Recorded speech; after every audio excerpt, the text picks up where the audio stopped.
प्लेटो के विचारों की श्रृंखला में हम आज अध्ययन करेंगे प्लेटो के न्याय सिद्धांत। प्लेटो का न्याय सिद्धांत उसके आदर्श राज्य की अवधारणा से जुड़ा है। एक आदर्श राज्य की प्राप्ति के लिए न्यायपूर्ण व्यवस्था और न्यायपूर्ण समाज आवश्यक है और इसीलिए वह एक न्याय सिद्धांत को देता है।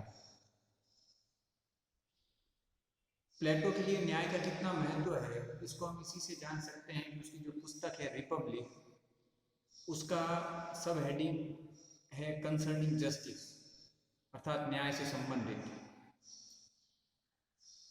न्याय का सिद्धांत आदर्श राज्य की प्राप्ति का सिद्धांत है ही, साथ ही वह व्यक्तिगत उन्नयन का, मनोवैज्ञानिक उन्नति का भी साधन है। परंतु मूल आधार प्लेटो का यही है कि न्याय सिद्धांत एक सामाजिक एकता स्थापित करता है और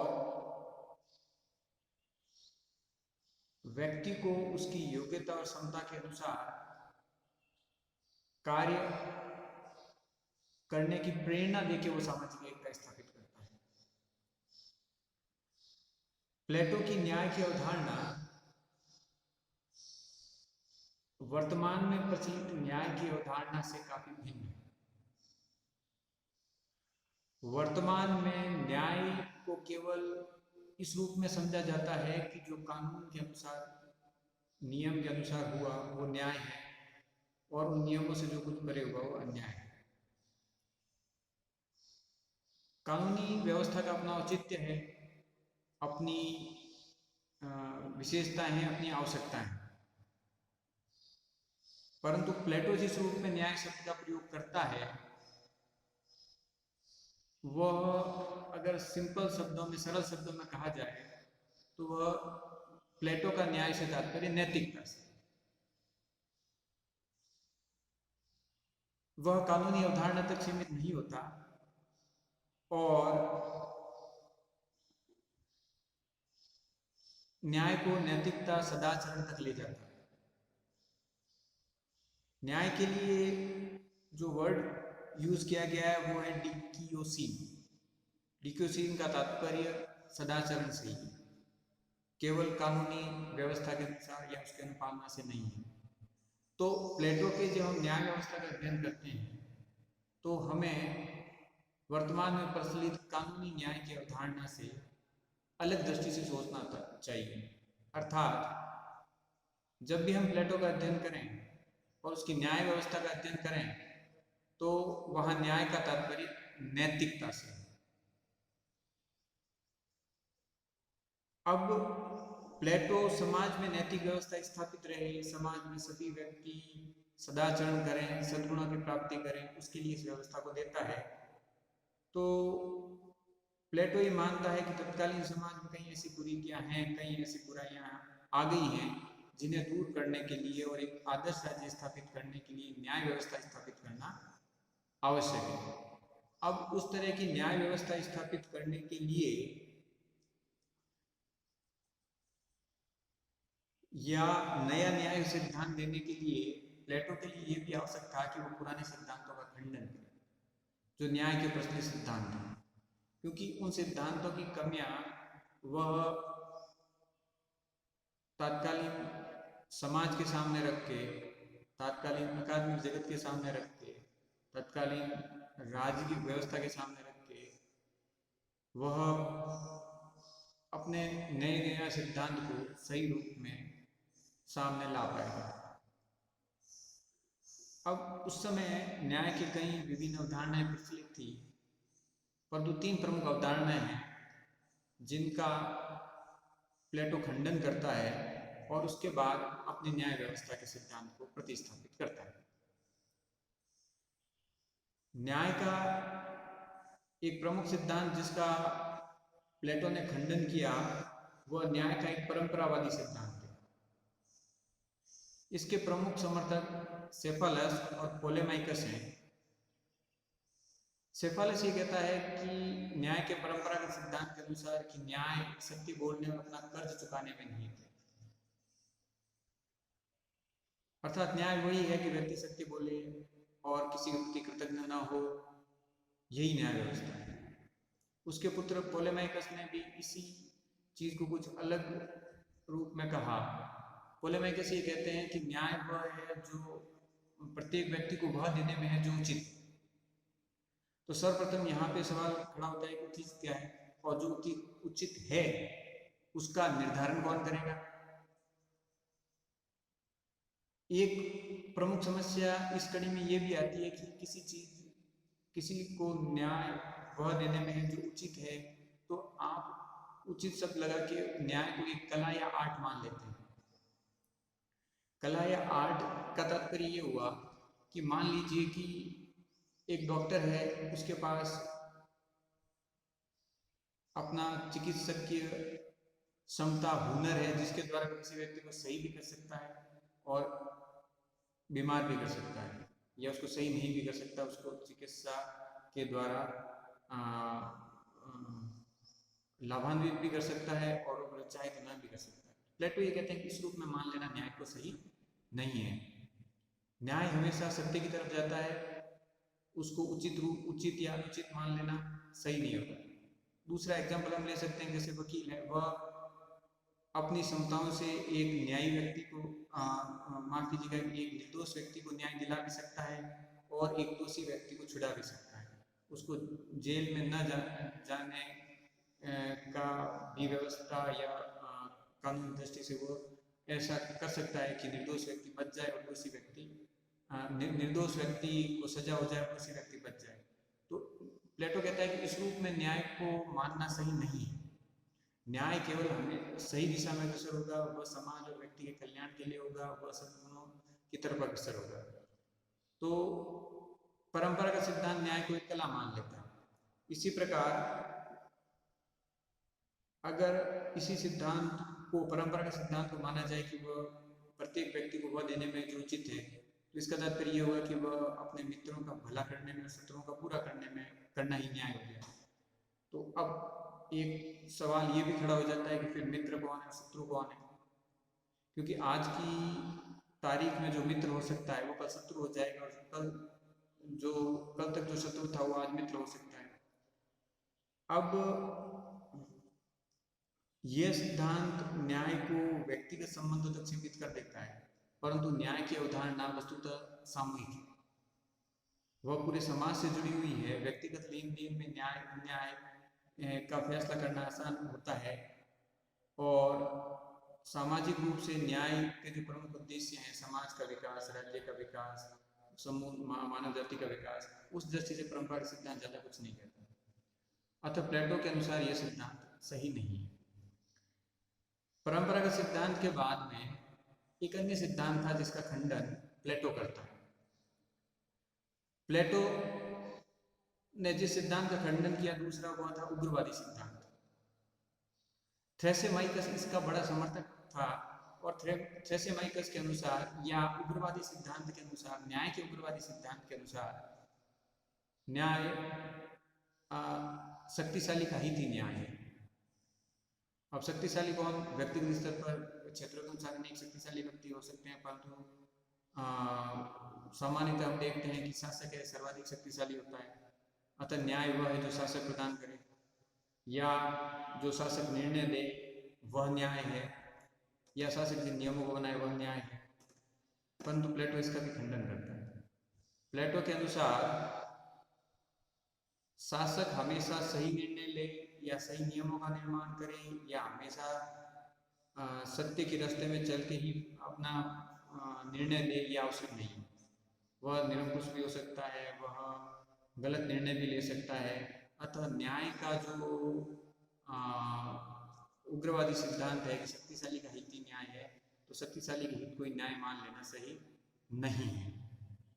दूसरा, प्लेटो ये भी कहता है कि जो उग्रवादी सिद्धांत के समर्थक हैं, या थ्रेसेमाइकस जिन्होंने ये भी माना है कि वो ये मानते हैं कि अन्यायी हमेशा न्यायी से ज़्यादा सुखी बलवान होता है।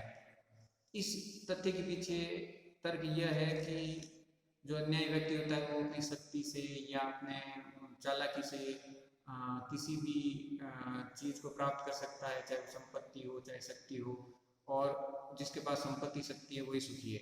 परंतु प्लेटो कहता है कि यह सही नहीं है। संपत्ति और शक्ति हमेशा प्रसन्न की आवश्यक भी नहीं है, और संपत्ति और शक्ति सदैव रहने वाली चीज़ें भी नहीं है। परंतु जो व्यक्ति जिसको ज्ञान है, जो सद्गुणी है, वो व्यक्ति सदैव प्रसन्न रह सकता है, चाहे उसके पास संपत्ति रहे या न रहे, उसके पास शक्ति रहे या न रहे।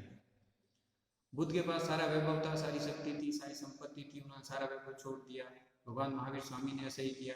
महात्मा गांधी के पास भी शक्ति नहीं थी, उनके पास जो भी था वो सद्गुण थे, वो उनका अपना संयम था और ईश्वर के प्रति या परम आत्मज्ञान के प्रति उनका झुकाव था, जो उन्हें सुखी रख सका।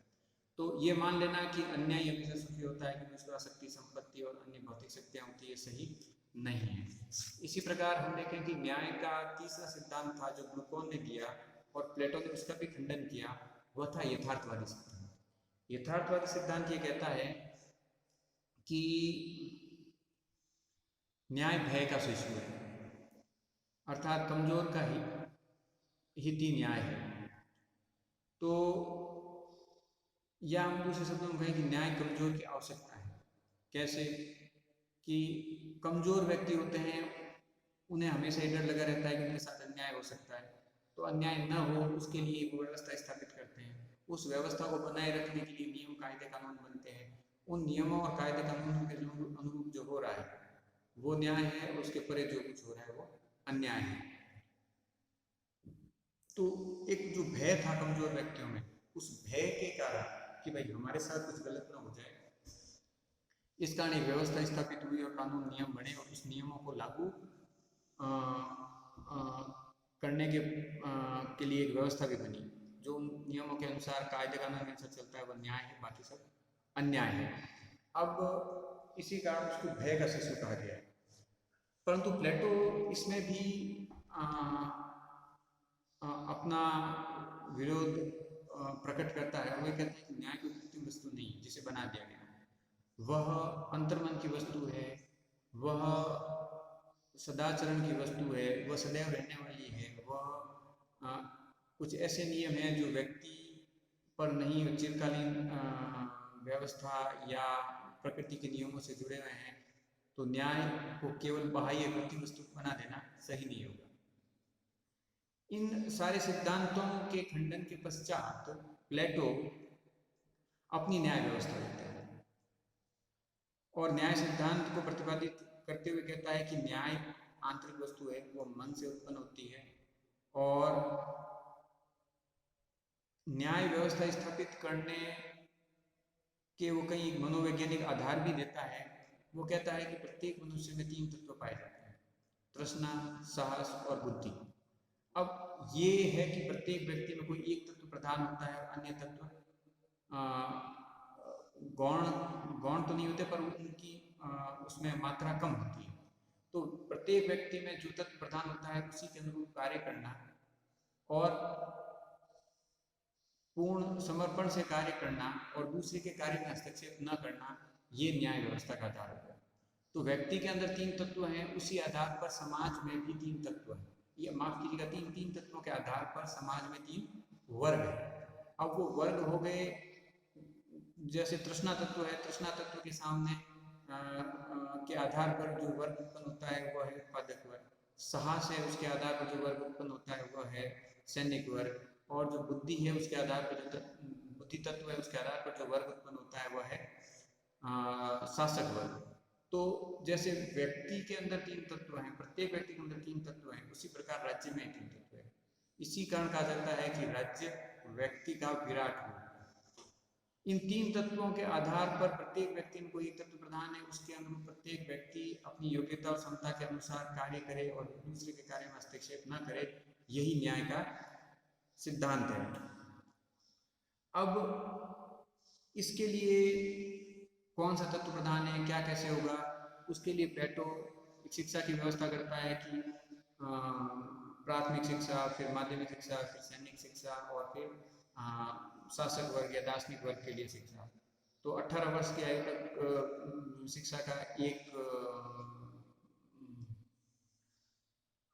वर्ग चलता है। उसमें उसके बाद 18 से 20 तक सैनिक शिक्षा की व्यवस्था है। उसमें जो उत्तीर्ण हो जाएंगे उनको आगे 20 से 30 वर्ष तक पढ़ाया जाएगा।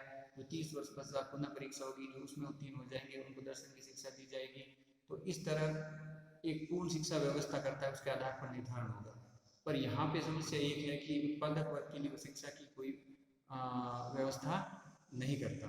ये प्लेटो का एक सबसे कमजोर कड़ी हो जाती है, प्रत्येक व्यक्ति को आगे बढ़ने का मौका नहीं देता। अब उसकी ये सिद्धांत जो न्याय सिद्धांत प्लेटो ने दिया है, उसके कई महत्वपूर्ण आयाम हैं। एक प्रमुख बिंदु ये है कि वो अपने न्याय सिद्धांत को कानूनी सिद्धांत तक सीमित नहीं रखता, वह उसे नैतिकता से जोड़ता है। यानी न्याय व्यवस्था समाज में नैतिक व्यवस्था स्थापित करने का एक जरिया है। अब नैतिक व्यवस्था के लिए सद्गुण और सदाचरण की आवश्यकता होती है, और उसी के आधार पर प्लेटो का मानना है कि सही व्यवस्था और सुचारू समाज चल सकता है। केवल कानूनों के आधार पर संचालन समाज का संभव नहीं है। अगर कानूनों के अनुसार सही होता तो माफ कीजिएगा, सुकरात जैसे व्यक्ति को कोई भी जहर का प्याला नहीं पिलाता, या अगर कानून से ही सब कुछ संभव होता तो फिर एक गरीब व्यक्ति के साथ इतना अन्याय नहीं होता। प्लेटो का न्याय सिद्धांत कार्य विशेषता, कार्य वर्गीकरण और हस्तक्षेप के सिद्धांत पर भी आधारित है। प्रत्येक व्यक्ति जिसमें जिस तत्व की प्रधानता है उसी के अनुसार कार्य करेगा। इससे समाज में प्रत्येक आवश्यकता की पूर्ति सर्वश्रेष्ठ विशेषज्ञों की प्राप्ति संभव होगी, और वो जिस व्यक्ति की जिस कार्य में रुचि है उसी के अनुसार वो विशेषज्ञता प्राप्त करते हुए अपने सर्वश्रेष्ठ योग्यता को प्राप्त करेगा, और उसी का समाज को उसका लाभ भी मिलेगा। इसी प्रकार हस्तक्षेप का सिद्धांत तात्पर्य जो जिस वर्ग में वो उसी वर्ग का कार्य करेगा, वो दूसरे वर्ग के कार्य में हस्तक्षेप नहीं करेगा। प्लेटो की अवधारणा का एक निष्कर्ष यह भी निकलता है कि वह राजनीतिक और सामाजिक एकता पर बल देता है। वह व्यक्तिवाद का विरोध करता है। एथेंस में उसने पाया कि सोफिस्ट विचारकों ने जो व्यक्तिवाद का जहर भर दिया, उसके कारण एथेंस का पतन हुआ।